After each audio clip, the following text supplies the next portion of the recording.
கோலிவுட்டில் 30 வருடங்களுக்கு மேல் இயக்குனராக வலம் வருபவர் சுந்தர் சி. இப்போதுள்ள பல இயக்குனர்களுக்கும் சீனியர் அவர்.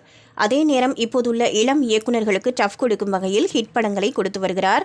காதல் கலந்த காமெடி படங்கள் இவருக்கு கைவந்த கலை. அதே நேரம் அரண்மனை படம் மூலம் ஹாரர் காமெடிக்கு மாறினார். தற்போதில் 4 பாகங்கள் வெளியாகிவிட்டது.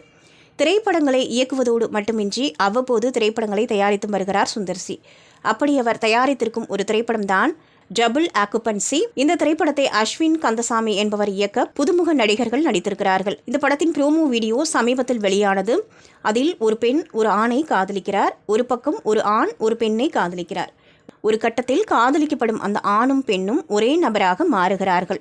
அது கூட பிரச்சனை இல்லை, ஏதோ புதிதாக ஒன்றை முயற்சி செய்திருக்கிறார்கள் என்று எடுத்துக்கொள்ளலாம். ஆனால் அந்த கதாபாத்திரத்திற்கு ரஜினி என பெயர் வைத்திருக்கிறார்கள். சுந்தர் சி ரஜினியை வைத்து படம் எடுக்க முயற்சி செய்தார். ஆனால் ரஜினிக்கு கதை பிடிக்காததால் வெளியேறினார். எனவே ரஜினி மீதுள்ள கோபத்தில் இப்படி அந்த கதாபாத்திரத்திற்கு பெயர் வைக்கப்பட்டதா என்பது தெரியவில்லை. அல்லது கதையில் அந்த கதாபாத்திரத்திற்கு ரஜினி என தலைப்பு வைக்கப்பட்டதற்கு காரணம் இருக்கிறதா என்பதும் தெரியவில்லை.